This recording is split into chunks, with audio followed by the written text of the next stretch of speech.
Hello everybody and welcome to the Circuit of the Americas for the latest round of the Radical Esports Cup here on iRacing. It's week 10, just 3 rounds to go before we crown our champion, both in our own Racebot TV standings when we're here on 2100 GMT here on the iRacing and Racebot TV YouTube channels, but also overall in the iRacing standings as well. Myself, Lear and Ron Mouse taking you through the action once again here tonight. And turn 1 is going to be the focus of many of these drivers, Ron, especially at the beginning of this race, of course. But it's a challenging racetrack all the way through, and I think an underrated racetrack, actually.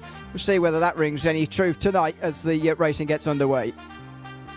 Yeah, I do think this track gets a little bit of unnecessary slack. It is a fantastic facility, probably one of the best that we have got here in the US, and it has played host to a lot of different racing series over its still rather short life. It only opened back in 2012, but since then, of course, hosts the Formula One United States Grand Prix to this day. It hosted IndyCar in a one-off adventure back in 2019, NASCAR, and their many series still race here, and the World Endurance Championship, I think used to race here as well. So this track has gotten a heck of a lot of use, and it's still very short life, and there is a reason for it. It is a fine facility, even though it is starting to sink in a little bit because it is built on a landfill. This track may be built on garbage, but the track itself is far from it. It's very good indeed, well, in my opinion anyway. 2 more rounds to go after this one, and some more iconic racetracks to come, really. Bathurst, as we so often see in this schedule, and Monza to round off the season on the 6th of March. That's at least when we'll be live for it. Christoph Lipp is leading the championship now, 130 points in front of James Barry. You remember, he tuned in last week, those top 3 were very, very close to one another. It's looking more and more likely now that Christoph Lipp is just going to start to pull away and win this title, though it's certainly not over. James Barry in second and Havard Gullikson only 40 points behind him in third. Heinz Brun's only just in 4th place in front of likes of Kjetil Larsen, Eva Peter Eveny, Sebastian Lipp and George Gonzaga.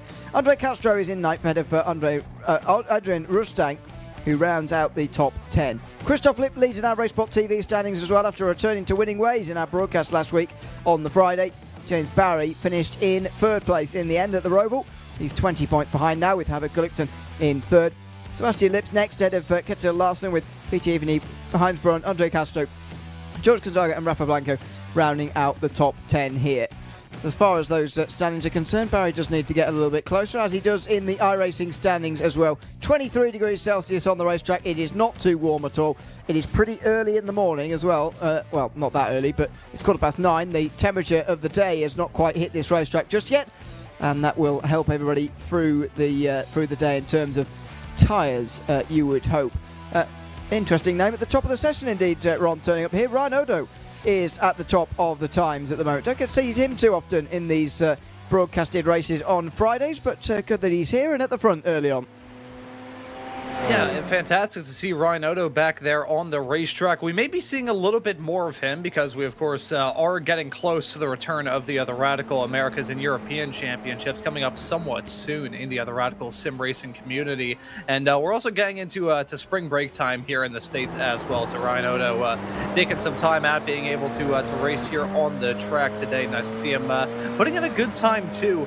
Odo is a driver that I always sing the praises of. He's fantastic, wise for his age as well. He actually does coaching sessions as well in the Radical Sim Racing community too, and showing off some good pace at the moment. Still above the 2-minute bracket, which just goes to show you how much of a behemoth this racetrack is. People often forget just how long this racetrack is. I remember when NASCAR and the Cup Series was still racing on the full configuration before they made the changes to the shortened layout that they used last year. I remember tuning into one of those broadcasts, and during the stage breaks, I actually grew a 2-foot-long beard during it.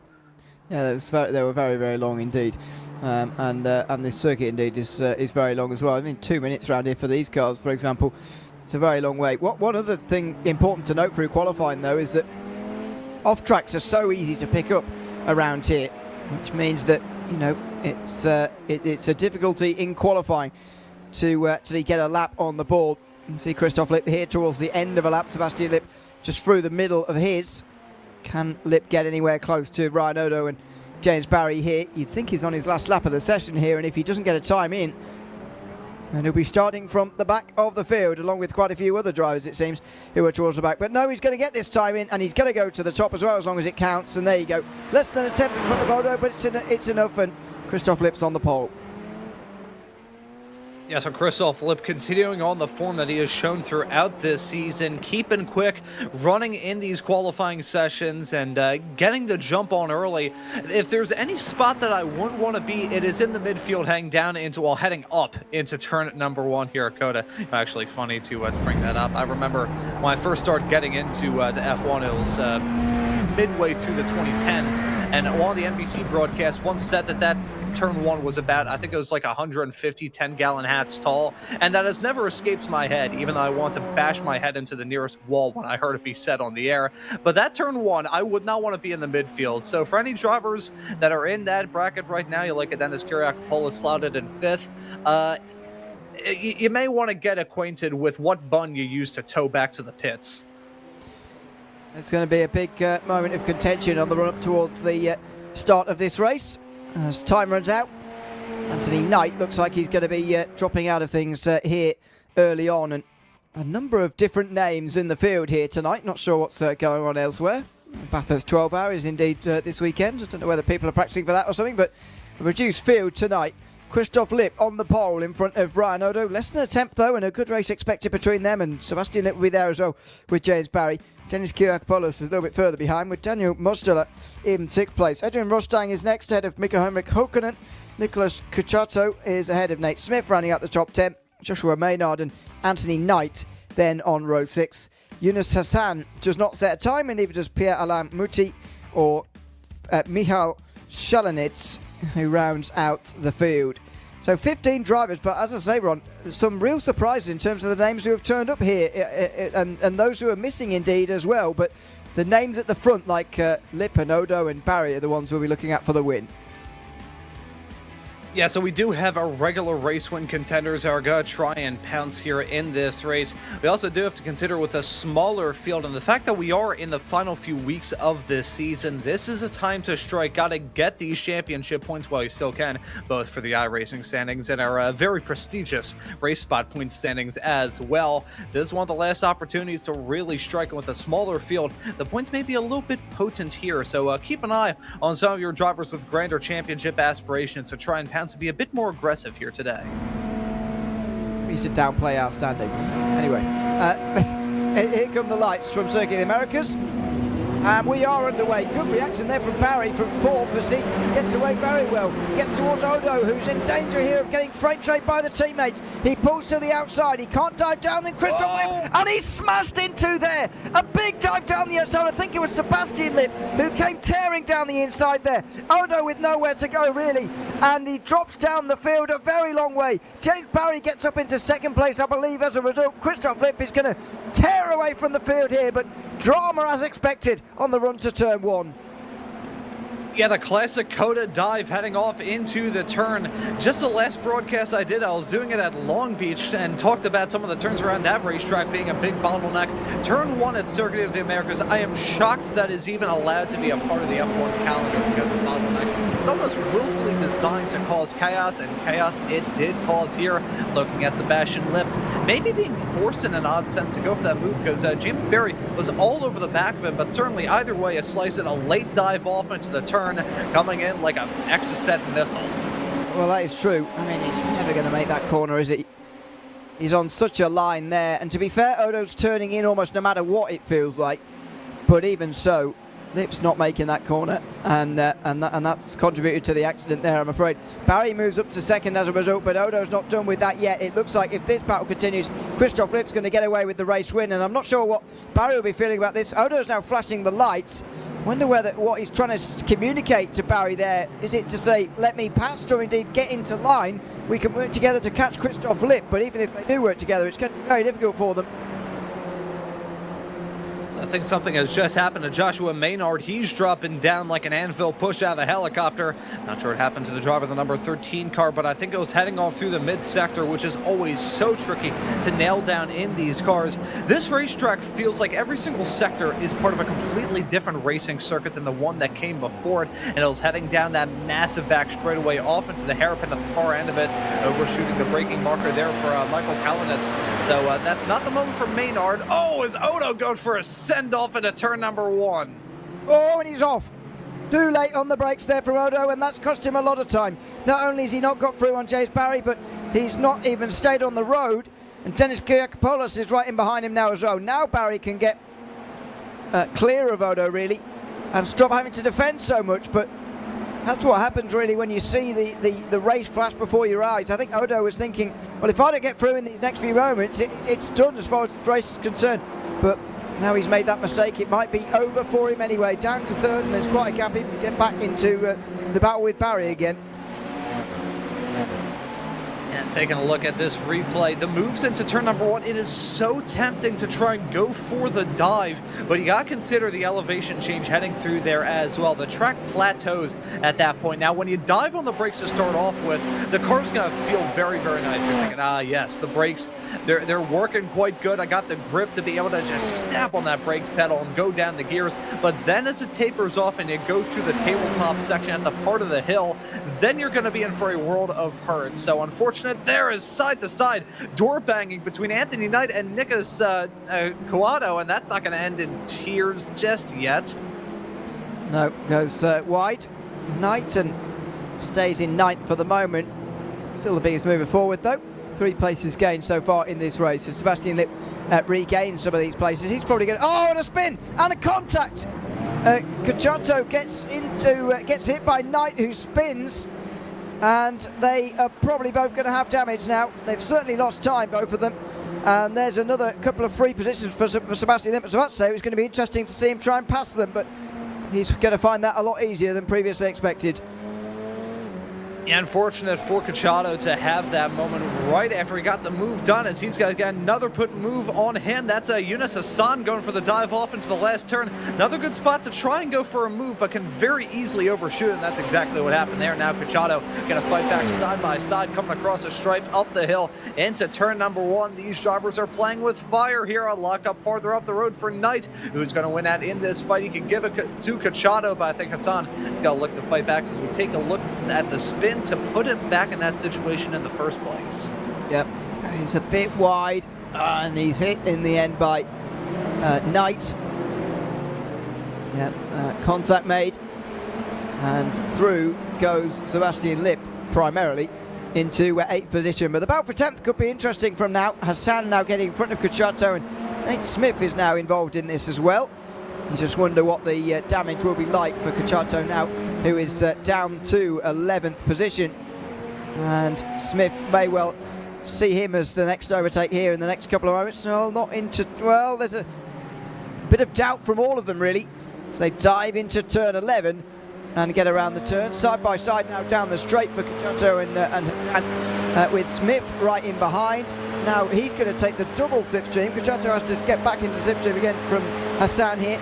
Smith goes to the outside without really any interruption, but he's going to back away. This is where the final sector also gets very exciting. Yeah, nice section to battle here. A heavy braking zone to start it off, and then you could just fight. Now these competitors are going to be slid back in tow, trying to find a spot to get past one another. If you play the defensive game golden through here, you can be sitting pretty. But right now, Cacciato is holding on to that P10 spot with Hassan and Nate Smith still all around him. We jump back to the battling up at the front, though, which may be intensifying here soon. After that move from Ryan Oda, we were thinking that Christoph Lipp was going to drive off into the sunset, but his teammate and championship rival James Berry has not let it happen, and Ryan Oda is still there to pounce as well. Yeah, I was certainly thinking that Christoph Lipp was going to run away with this race, but that hasn't happened at all. Still at the top of your screen, that battle continues. Knight, Cacciato and Hassan. Oh, and a switch from one side to the other. From, Yunus Hassan, rather. That is. Cacciato is the one in the blue, and very early on the brakes compared to the others. Nate Smith far too late on the brakes, but Hassan gets through back into the top 10 again. What a lively group this is for the last spot inside the top 10. 3 drivers I'm not sure we've seen at all this season, certainly not very often, fighting out very, very hard for 10th indeed. Yeah, so it shows you the tenacity in the other radical sim racing community, where drivers even farther behind, battling for some of the lesser positions out there on the racetrack, still going to give it their all. But those aren't the only battles we've got out there on the racetrack. Here's the battle for fifth. It's Adrian Rosatang running in front of Daniel Mosteller right now, the number 7 machine. Looking at these two running nose to tail with Dennis Kiriakopoulos right up in front. Rosatang going to try and cover the inside line. Mosteller going to look to fight back on the outside. Side by side in through the braking zone, but Rosatang maybe going to be a little bit slow on exit. He actually holds on to it quite nicely. I thought he was just going to drift wide, and Mosteller was going to be able to slip by like it was nobody's business. He was actually able to hang on to it. They were quite composed, so a nice fight back there from Rosatang to hold on to that P5 spot. Yeah, indeed. He's in a very lofty position, but you know, he has got the number 5, so expect him to be there based on that, Adrian Rosatang.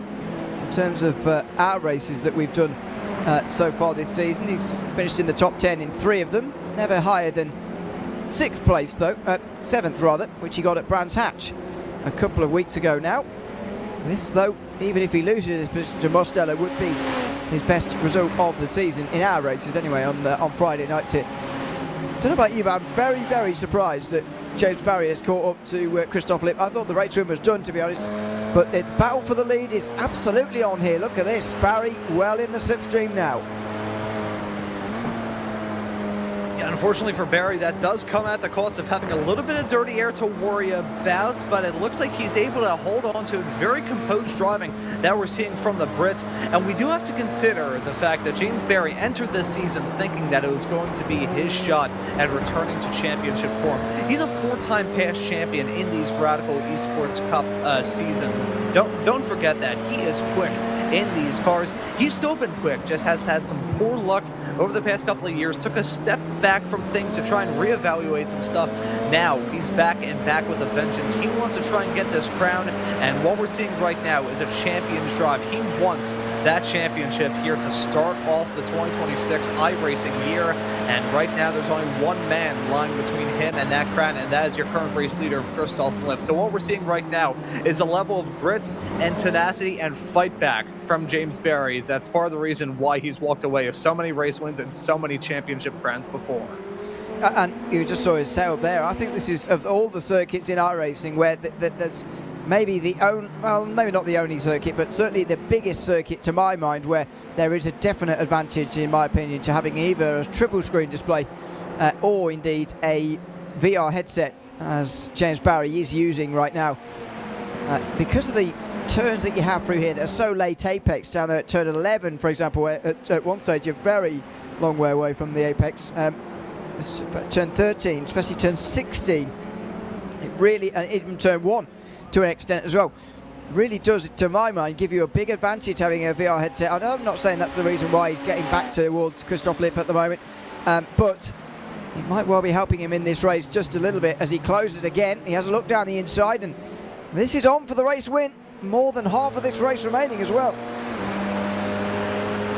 See, VR headsets still freak me out from the first time that I put one on and then busted my hind end falling down in a Verizon store in the middle of Philadelphia. That's still not my finest moment, among many, I accept. But I do think there is a little bit of truth said and just there, Ewan, talking about how VR headsets could maybe benefit you here. There's so many turns where if you were driving around it in real life, you would probably have whiplash in your neck from just snapping it from one corner to another, to another, to another, trying to find the apex, find the turn, and look where you need to. iRacing very fixed in that regard. You can't usually turn your head in a natural way. Sometimes you can just snap it completely to the left or completely to the right to see whether or not you're clear.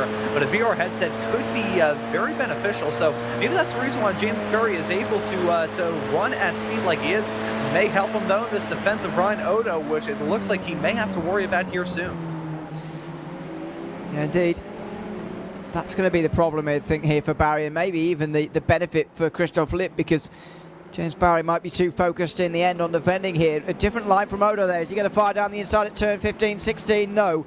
But he's showing his intent here. He was late on the brakes there anyway, and he's getting in the mirrors in all the right ways, and actually distracting Barry a little bit at the moment. There goes a defence from Rosatang on Mosteller as well. So battle happening for 5th place as well here. And you know, this is a lofty position for these both to be in. a great chance for either of them to get into a top 5 on the Friday night split. That would be a great result for either of them here. As you can see, a bit of a slip up there from Rosatang heading off through the second to last turn. The most awkward turn on this racetrack by far. Turn number 19. When IndyCar raced here a couple of years ago, they just completely flat-footed through there and went like 50 feet off into the runoff area as a move from Ryan Odo into turn number 1. He goes for it on James Berry and gets it done in comfortable fashion. Well, that could be a sign that Ryan Odo's on to win this race. He seems quicker than Christoph Lipp because James Barry does as well, but Odo gets through on him here, and maybe Barry's just going to bide his time, because if Odo starts to battle with Lipp, then suddenly James Barry's invited back into a chance to win this race. But I've got to say, Ryan Odo's looked very, very quick so far tonight. Yes, he didn't take the pole quite, but he was very close, and in the race so far he's been very strong. So is he maybe going to have this chance? A couple of chances maybe even to try and pass Christoph Lipp, as that's Michał Shalanitz spinning in front of these guys. That won't affect them. Lipp's clearly worried, and he's clearly looking in the mirrors. He's weaving around now on the back straight. See, now one thing worth considering potentially when it comes to James Berry, I wonder what his tire situation is. Now, these tires are tough on these SR10, so it's not a matter of wear. It's a matter of overheating them. This isn't the coolest racetrack by far, and this is a racetrack that can put a pretty big number on them. So I wonder if James Berry just put too much wear and load through those tires, and now he's starting to struggle. So we look at fantastic battling on 2 different battles right now. It's Rostang and Mosteller, with Mosteller jumping into P5, and you look right behind, Anthony Knight has just been able to scrap his way up into P8 over Mika Henrik Holkonen.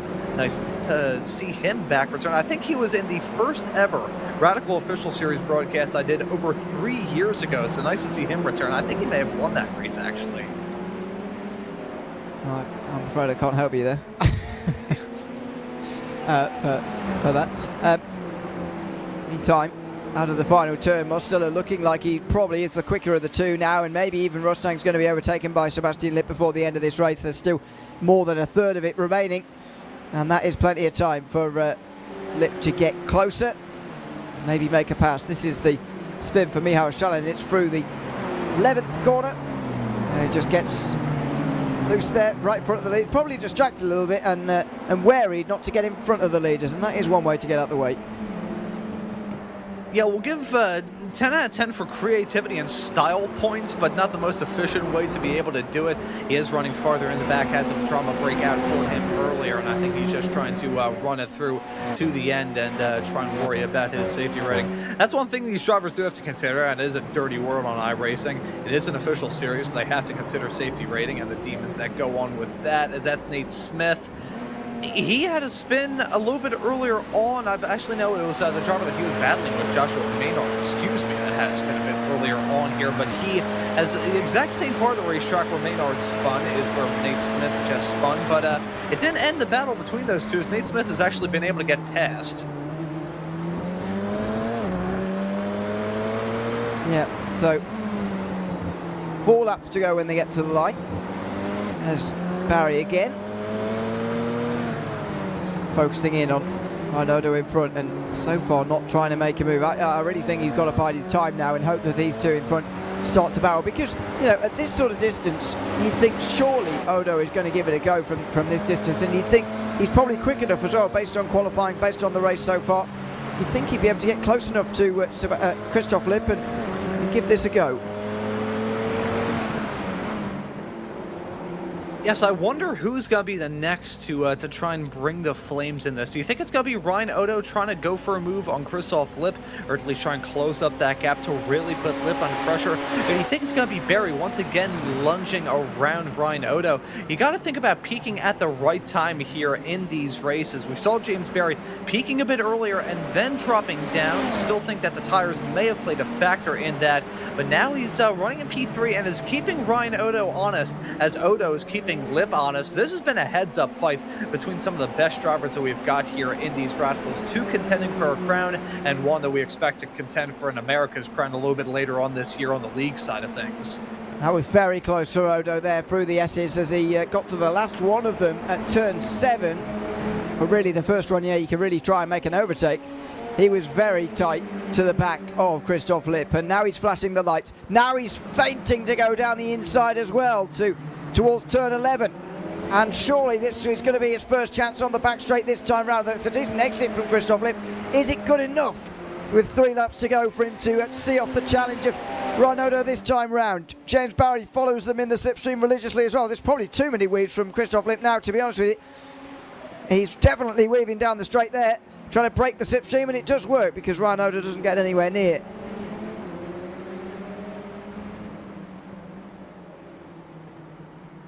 Oh, as you can see, so close to contact now, to flash of the headlights all through the tight twisties into turn 13. This part of the racetrack is where these drivers are running at their slowest, and these Radical SR10s don't really like some of the slow driving to a certain degree. They have a good amount of mechanical grip, but you gotta make sure that the tires are underneath you, and if they aren't, you're gonna be in real trouble. Now, all through the final few turns, Ryan Odo is all over the back of Christoph Lipp, and I have a feeling, you can call me Nostradamus or you can call me an absolute buffoon. I feel like we're going to see him move into turn number 1 soon. Yeah, this is going to be a chance again for Odo. He's even closer this time than what he was on the back straight last time. Christoph Lipp's weaving around left and right again here, and now he goes on the defensive here. Surely making too many moves on the straight now. He breaks late into turn 1, and this is what Barry was waiting for. Although Odo was expecting it too. He was expecting him to go deep there because of all the weaving, I suppose. He just thought that might happen. Odo, though, can't get the run down the hill, and Christoph Lipp is able somehow to hold on. Yeah, so Christoph Lipp was standing one of his toughest tests. Now, though, we're getting into crunch time in this race, lap 10 of 12. So Ryan Odo is running out of opportunities to get this move done. It hasn't worked out for him into turn number 1. Will he go for the move into turn number 12 at the end of that massively long back straightaway? Will that be a spot to maybe pounce? We'll just have to see. No, he's going to go for 1 turn earlier into 11, it looks like. He's again waiting around here. Turn 11 seems like just a place to, it doesn't seem like a good place anyway to go down the inside. Look at this from Christoph Lipp. This is getting a little bit ridiculous. And look at the extra distance they're doing here. James Barry was alongside Odo there briefly, and I think Odo's realised almost that actually going in a straight line might be faster at this point rather than chasing the slipstream. He brakes later this time, around the outside through turn 12. Oh, there's a squeeze! Wow, that was close.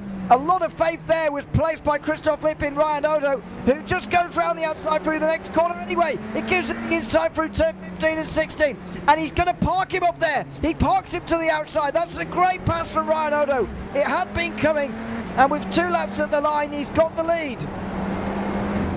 And that was well grabbed from Ryan Odo. Christoph Lipp did not make it easy under any circumstances, but he fought for it and he got that spot. Now Christoph Lipp has to worry about finding the time to get a move done on him to jump back into that top spot. He also has to worry about James Barry right in tow. Lipp hasn't had the great pace throughout this race, I think it is fair to say. Now look at Ryan Odo playing the weaving game, heading down the start-finish straightaway.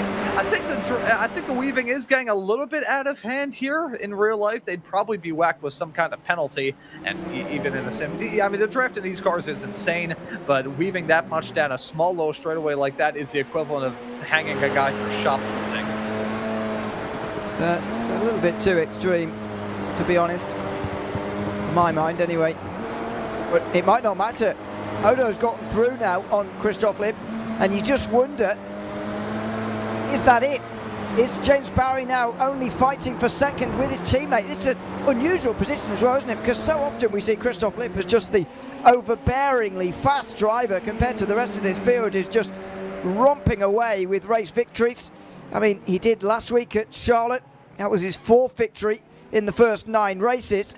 This is unlike him this week, I would say. He's being outpaced by Ryan Odo tonight.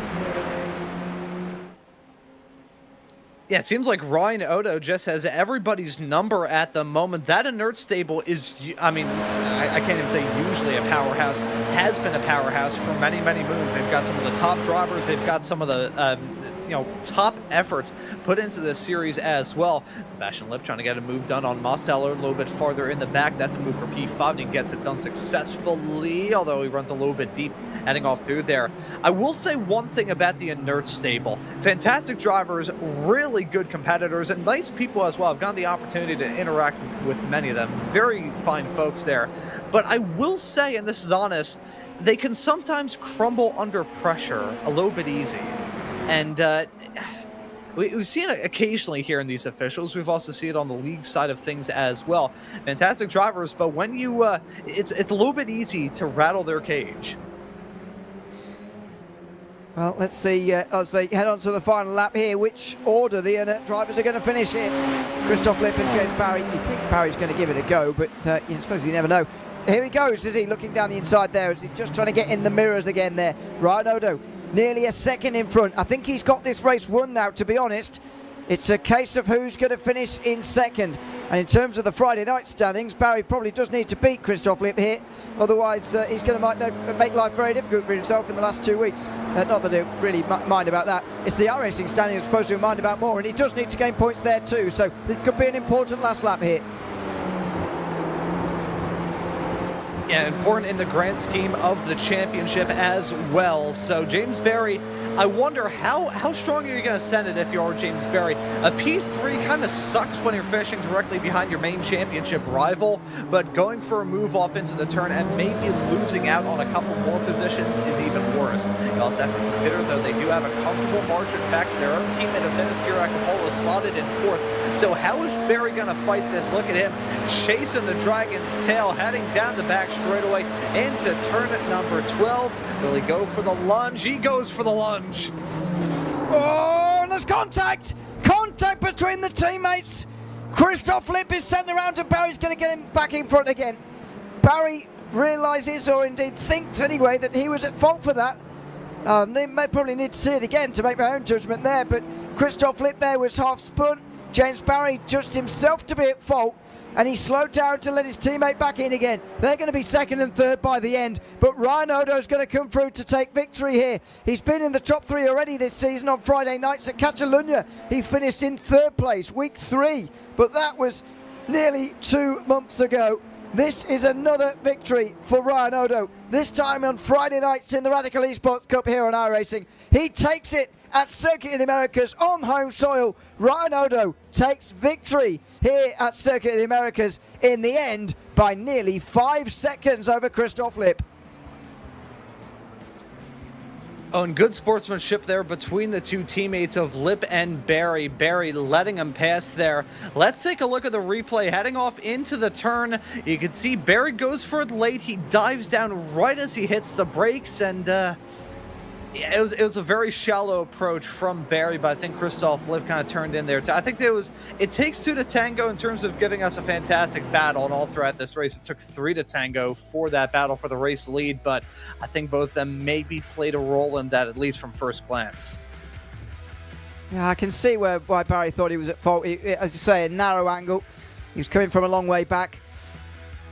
Unsure still. We'll have to talk to him. He normally does join us at the end of these, so hopefully we'll get a chance to chat to him in just a few moments' time. But that was Circuit of the Americas here in the Radical Esports Cup. Here we go again. I mean, he is a very long way back, to be fair. So he hit the apex here. So we slow it down from the air. He's sort of on the apex. I mean, Christoph Lipp, for me, sort of turns in like he's not there.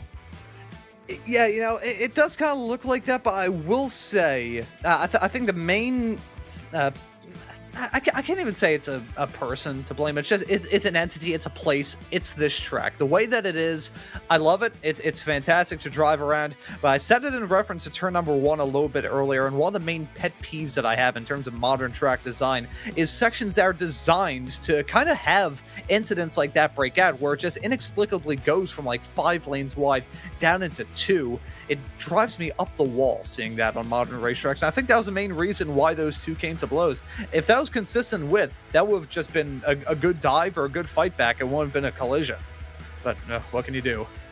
Well, exactly. The circuits are how they are, I suppose. It's Ryan Odo who wins by nearly 5 seconds in front of Christoph Lipp and James Barry. Dennis Kiakopoulos gets to fourth in the end, rather, ahead of Sebastian Lipp, who very nearly gets all the way back to fourth in the end. A great recovery from him. Daniel Mostola in the end ends up sixth in front of Edwin Rostang. Bit of a gap back to Anthony Knight, Mika Henrik Hokkanen and Nicholas Cachuto, who round out the top 10. Yunus Hassan was outside that top 10, although did get to the finish along with Joshua Maynard and Nate Smith. Michał Shalinitz was a couple of laps down at the end there. Let's have a chat to Ryan Odo, shall we? The race winner tonight in the Radical Esports Cup. Welcome in, Ryan. Congratulations on a race win here on Friday nights. It was a good battle between yourself and Christoph Lipp in the end. You had to work hard for it, though. Just tell us about the moment you sort of dropped down to third place and you saw two teammates in front of you. At what chance did you give yourself of coming through them both and winning the race from that position? Oh, so yeah, the first lap I saw, I got hit by Sebastian Lipp. I'm not sure exactly what happened, but I will just immediately check for damage. I'm like, oh no, my race is over, because if it's so easy to get front-end damage in these cars, and if you get front-end damage, especially in this type of a field, there's no chance that you're getting back, especially with the dirty air being so bad. And my spotter came back, or the iRacing spotter came back clear and was like, you got no damage. I'm like, all right, great, I can probably win this, because I know that Christoph has very good one-lap pace, and I was hoping that maybe I could use my race pace as an advantage to come back through. And after I got by James, I'm like, all right, I can do this.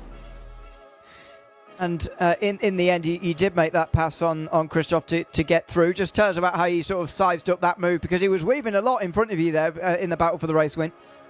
Yeah, I mean, I know I had a feeling that he wasn't going to let me pass on the straight, so I'm like, I'm probably going to try and set up a move so that way I can get him in one of the non-straights. And luckily enough, I was able to hang around the outside. I'm like, all right, I'm going to try and hold it here, and ended up working, and I was able to get by. But yeah, his weaving made it almost impossible to draft him at all down the straights.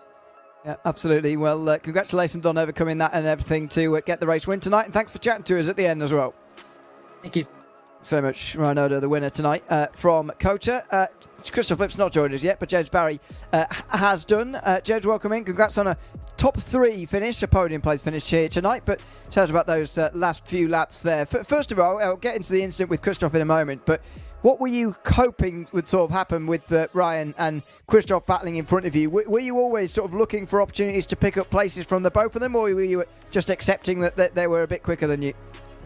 Yeah, for sure. Obviously, earlier in the race, Ryan tried to get past me on lap 1, and he was quite rudely flashing his lights at me, trying to get me to let him by, and then did teenager things, I think, sending it into turn 1 like that and messing it up.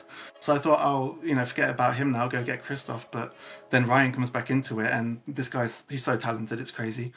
He's going to go on to do amazing things, I think, in sim racing. But he came back at us, and I knew that obviously he had more pace than me, so I thought I might as well unleash the beast, if you will, on Christoph, see what he can do. And then obviously they went and had their little battle. Really crazy defending from Christoph. I mean, not in a derogatory way, but it was really, very firm kind of defending from Christoph. But Ryan did a great job, got past, and then I thought I'll try and get Christoph as well at the end there, and yeah, what happened.